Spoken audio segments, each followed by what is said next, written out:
All right, we're going to be in 1 Peter in chapter number 3, and we are in a lesson, a continued lesson in well-doing. And we want to remember that at the end of chapter number 2, we read how Christ left us an example that we should follow his steps, that he suffered while doing good and committed himself unto him that judgeth righteously. And that example has been given to us, been given to the strangers here that Peter has written this letter to. Basically what he's saying is, listen, you're going to suffer for serving Christ. As you serve Christ in righteousness, doing the right thing. As you're in a depraved world that is prone to do evil, when you do good, there's people that's going to question you. There's people that's going to make fun of you. There's people that are even going to persecute you for doing the right thing. But listen, remember that Christ left us the example. He suffered, but committed himself to him that judges righteously. And so we've talked about the places that Peter is saying that they need to walk in this way, even in, as we read a couple of weeks ago, servants, submitting yourself to your bosses and submitting yourself as citizens to every ordinance of man. And we discussed all of that. And to know that when you're serving Christ, that there's going to be times when, it's going to be difficult. And you might have to suffer for doing the right thing. But, again, Christ left us the example. Now let's remember something that, remember all the way back in chapter number 1, it said, be ye holy for I am holy. Remember this, what that is telling us is to be other than the world. That's how God is holy. God is holy in that he is other than the world. And so when he's saying, be you holy for I am holy, he's not saying be you perfect, because that's impossible for us. He's saying in your conduct, be different than the world. And that should be true of all of us. Our conduct, as we live our lives, as we're living in this world, our conduct should be different than the world's conduct. And so now we come down to this discussion in 1 Peter chapter 3, verses 1 through 7, where he's discussing the relationships between the husband and the wife. Likewise, you wives, be in subjection to your own husbands, that if any obey not the word, they also, without the word, may without the word be won by the conversation of the wives, while they behold your chaste conversation coupled with fear, whose adorning let it not be that outward adorning of plaiting the hair and of wearing of gold, or of putting on of apparel, but let it be the hidden man of the heart, and in that which is not corruptible, even the ornament of a meek and quiet spirit, which is in the sight of God of great price. For after this manner in the old time, the holy women also who trusted in God adorned themselves, being in subjection to their own husbands, even as Sarah obeyed Abraham, calling him Lord, whose daughters you are, as long as you do well and are not afraid with any amazement. Likewise, you husbands, dwell with them according to knowledge, giving honor unto the wife as unto the weaker vessel, and as being heirs together of the grace of life, that your prayers be not hindered. And so we talked a little bit last week about this and how that Peter is talking to the wives and discussing with them, listen, you're following Christ and you're a new Christian and you have faith and your husband is not saved and it's going to be difficult, but listen, here's the way that you handle yourself. You handle yourself in such a way, you continue to be a wife and be in subjection to his leadership so that you may win him with your conversation. That's what verse number 1 says, that by your way of life, he may be won to the Lord. And so he's talking about the way that the women handle themselves as wives, especially of those who have husbands are not saved. Verse number 2 tells us, while they behold your chaste conversation coupled with fear. The husband will be won as he views the chaste conversation coupled with fear. While they behold, That word behold there gives the idea of gazing upon as a mystery. The husband is going to gaze upon the wife as she is a good wife to him. He's lost, she's saved. He's not treating her well, but she continues to serve him as she should, and they're going to gaze upon that, and they're going to wonder. The response of the wife will be so beyond what is natural. It will be a mystery to him. And that's what Peter is encouraging these wives to. Again, be different than the wives of the world. Be a wife following Christ. The Expositor's Commentary has this to say: the wives in heathen homes must have been obliged to hear and see many things which were grievous and distasteful. The husbands could hardly fail to know that it was so, if then they still found wifely regard and respect, wifely submission, with no assertion of a law of their own, no comparison of the lives of Christian men with those of their own husbands. If a silent, consistent walk were all the protest which the Christian wives offered against the heathen environments, such a life could hardly fail of its effect. There must be a powerful motive, a mighty strengthening power that enabled women to abide uncomplainingly in their estate. For this the husbands would surely search, and in their search would learn secrets to which they were strangers, would learn how their tongue was restrained where remonstrance, in other words, talking back, might be more natural. How pure life was maintained in spite of temptations to laxity, and the marriage bond exalted with religious observance, even when reverence for the husband was meeting with no equal return. Such lives would be more powerful than oratory, have a charm beyond resistance, would win the husbands first to wonder, then to praise, and then to imitation. So what that's describing is a grace-filled life. It's one who is filled with the grace of God, and one is, I'm going to be a wife to my husband. My husband doesn't deserve it, but I'm going to be a wife to my husband as I would be under Christ. Remember, whatsoever you do it heartily as unto the Lord. And so I'm going to be a spouse. Actually, these things we're talking about, these are applicable also for a husband, a saved husband who has a lost wife, or a spouse who is stronger in their faith than their spouse is. They're more mature to faith than what their spouse is. All of these things apply. No matter whether we're talking about the husband or the wife, all of these apply. Remember, you should be a spouse to your husband or wife as you would be to Christ. Whatsoever you do, do it heartily as unto the Lord. Be a spouse for Christ. That's what this is saying. When they behold your chaste conversation, it will impact their life. Your spouse will take notice of the fear of God, which is in your heart.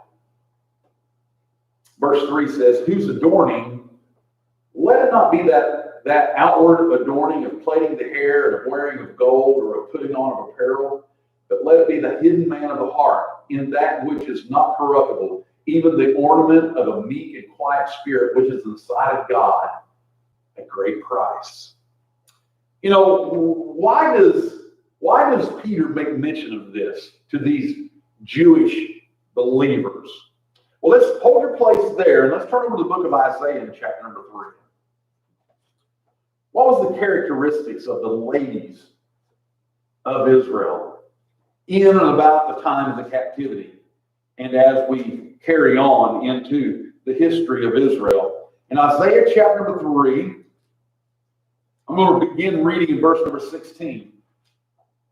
It says, moreover, the Lord saith, because the daughters of Zion are haughty, and walk with stretched forth necks, and wanton eyes, walking and mimicking as they go, and making a tinkling with their feet. In other words, the women of Israel were proud of their appearance. And when they walked down the street, they wanted people to notice them. They wanted to jingle the bells on their ankles. They wanted to walk with stretched necks. Look, verse 17. Therefore the Lord will smite with a scab the crown of the head of the daughters of Zion, and the Lord will discover their secret parts.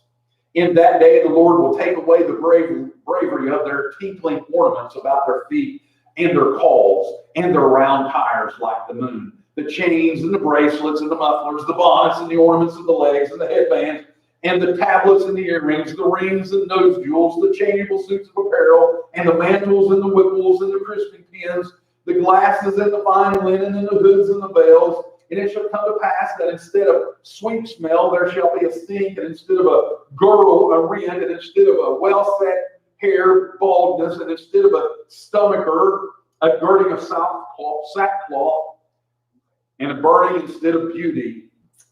You see, these ladies were proud of their appearance, and they did everything they could to make themselves look like, hey, we got it all going on. You know, and so what Peter is saying here, don't be like those Jewish women who went about to be noticed for their beauty, for their bracelets, for their gold, for their hair, before, you know, they went over and above trying to show off all of their beauty.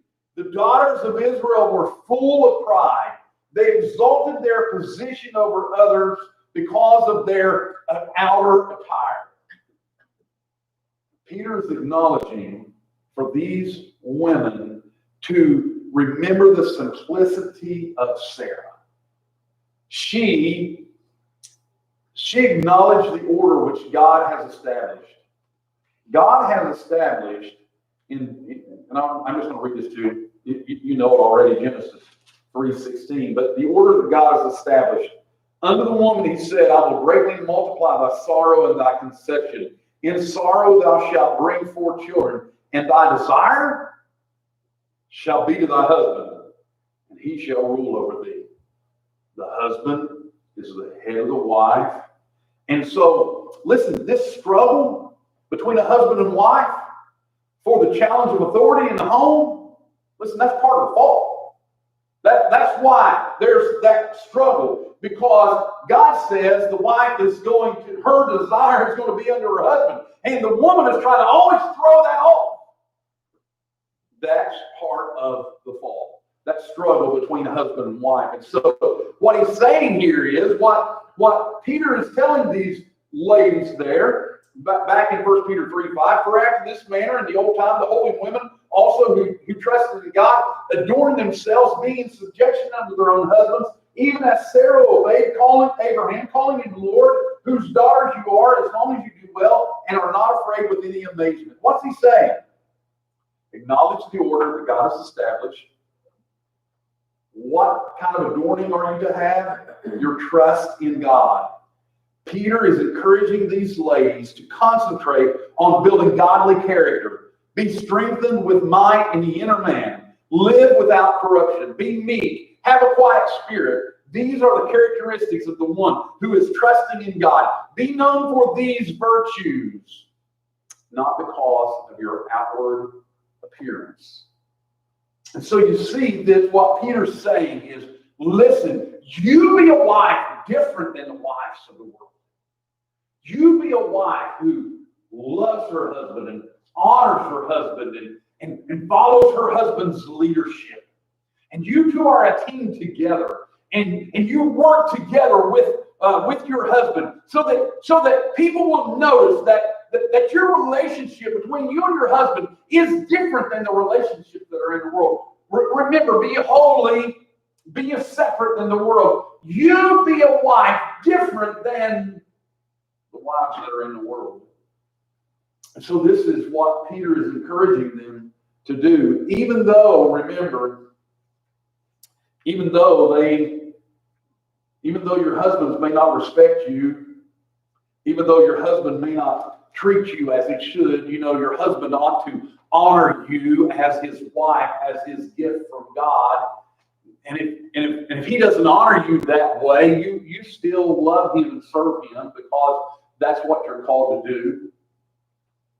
And so Peter is talking about these relationships, but again, remember that this is really talking to a wife who has a husband who is not saved, and remember that there's a chance that your husband may take advantage of you for doing what is right, but you may suffer wrongfully because you're serving God, and you're being a wife correctly, but remember, Christ left us the example. Christ suffered for doing well. And so even though you may suffer for doing the right thing and being the right kind of wife, just remember Christ left us the example. He suffered also. And again, as we said, this is applicable to the husband too. All of those things are applicable to the husband, all of those lessons. But we have only one verse here specifically mentioned to the husband. Likewise, you husbands, dwell with them according to knowledge, giving honor unto the wife as unto the weaker vessel, and as being heirs together of the grace of life, that your prayers be not hindered. This verse is another example of a place where context is key to understanding the verse. Many men want to isolate just one little phrase out of this verse and focus on that. Like, watch the weaker vessel. Oh man, she's weak. She's the weaker vessel. She's less than me. That's what men want to focus on. That my wife is less than me. That is not what that means. And we need to understand that. What is Peter discussing here? Remember, Peter is discussing the suffering which a believer might experience. In this verse, he is discussing the suffering that a husband might experience which has an unbelieving wife. So we want to understand, why is it that there's only one verse here and there's 6 verses that deal with women? Well, first of all, it's because that it's more likely for a wife to be saved to have a lost husband.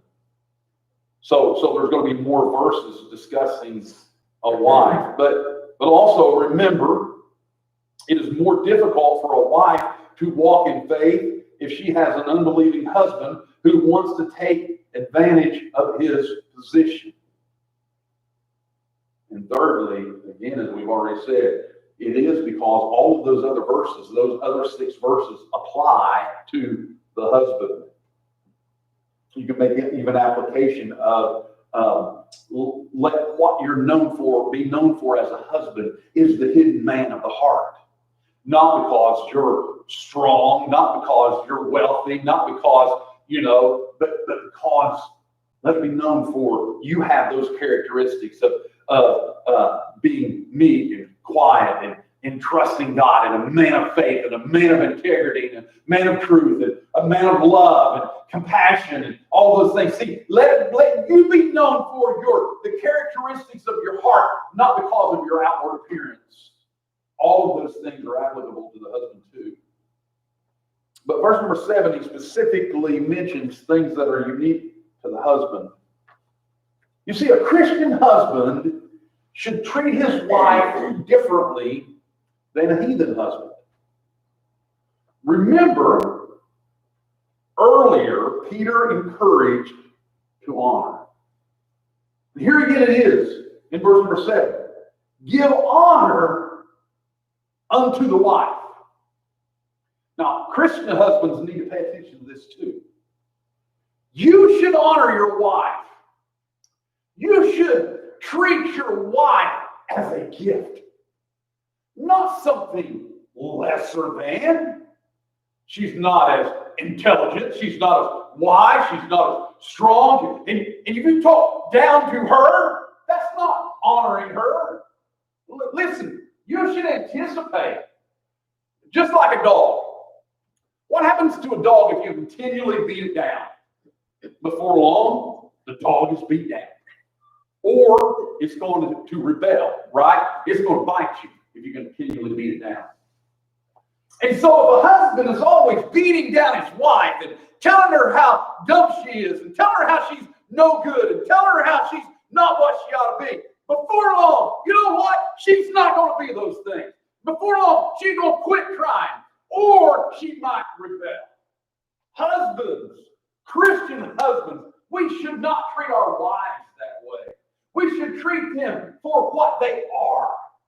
God brought Eve to Adam because she was a help that was suitable. Eve was God's gift to Adam. And we, as Christian husbands, should honor our wives in that manner. We should treat them as the gift from God. The husband should honor his wife. He should be proud of his wife. And he should let others know. Bailey and Marky sometimes say, Dad, you're gross. But I'll tell them how beautiful I think Kim is and how special she is to me and all this kind of stuff. And I really, you know, when it's just me and the kids, I really blow it up, you know. And they're like, Dad, you're sick. I just want you to know that I love my wife and I love your mommy and I want you to know it and I want her to know it. Again, let's take the words of the expositor's commentary. The knowledge of which St. Peter speaks is not religious, godly Christian knowledge, but that foresight and thoughtfulness which the responsibility of the husband calls for. He will understand what things for his wife's sake he should do or leave undone. This knowledge, which results in considerate conduct towards her, will manifest itself in Christian chivalry. The woman is physically the feebler of the two. No burden beyond her powers will be laid upon her. And by reason of her weaker nature, regard and honor will be felt to be her due.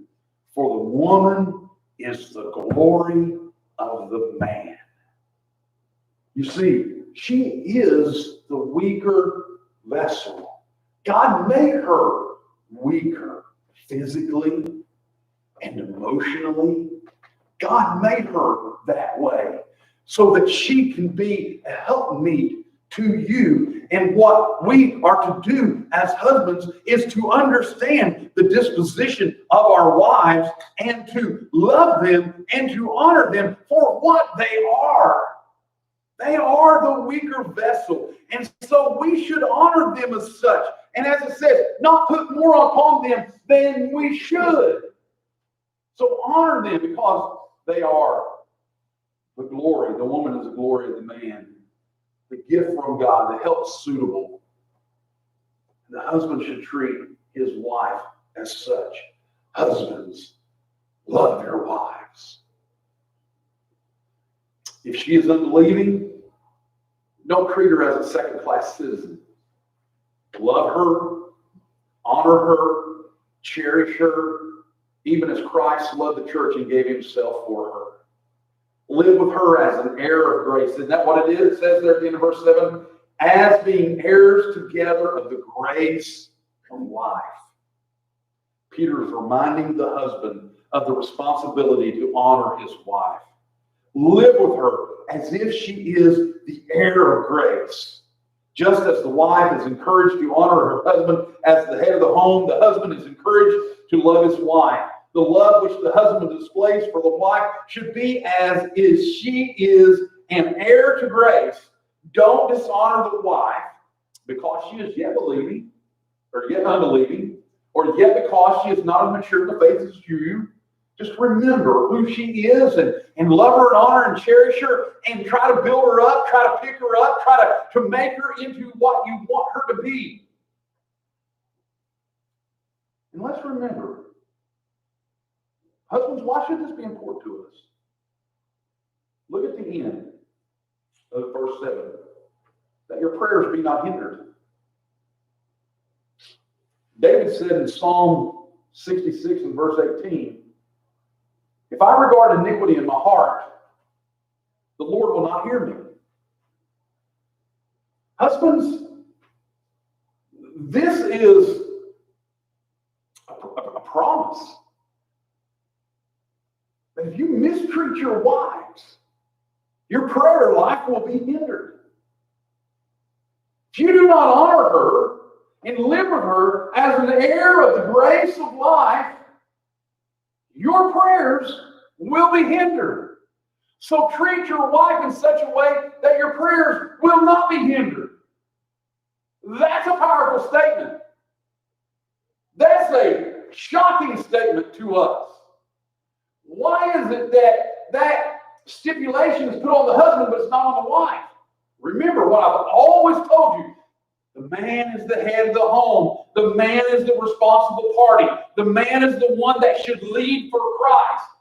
And because you are the responsible party, you're the one that's going to face the consequences. So love your wife and honor your wife so that your prayers won't be hindered. If a man fails to love his wife, that would be iniquity.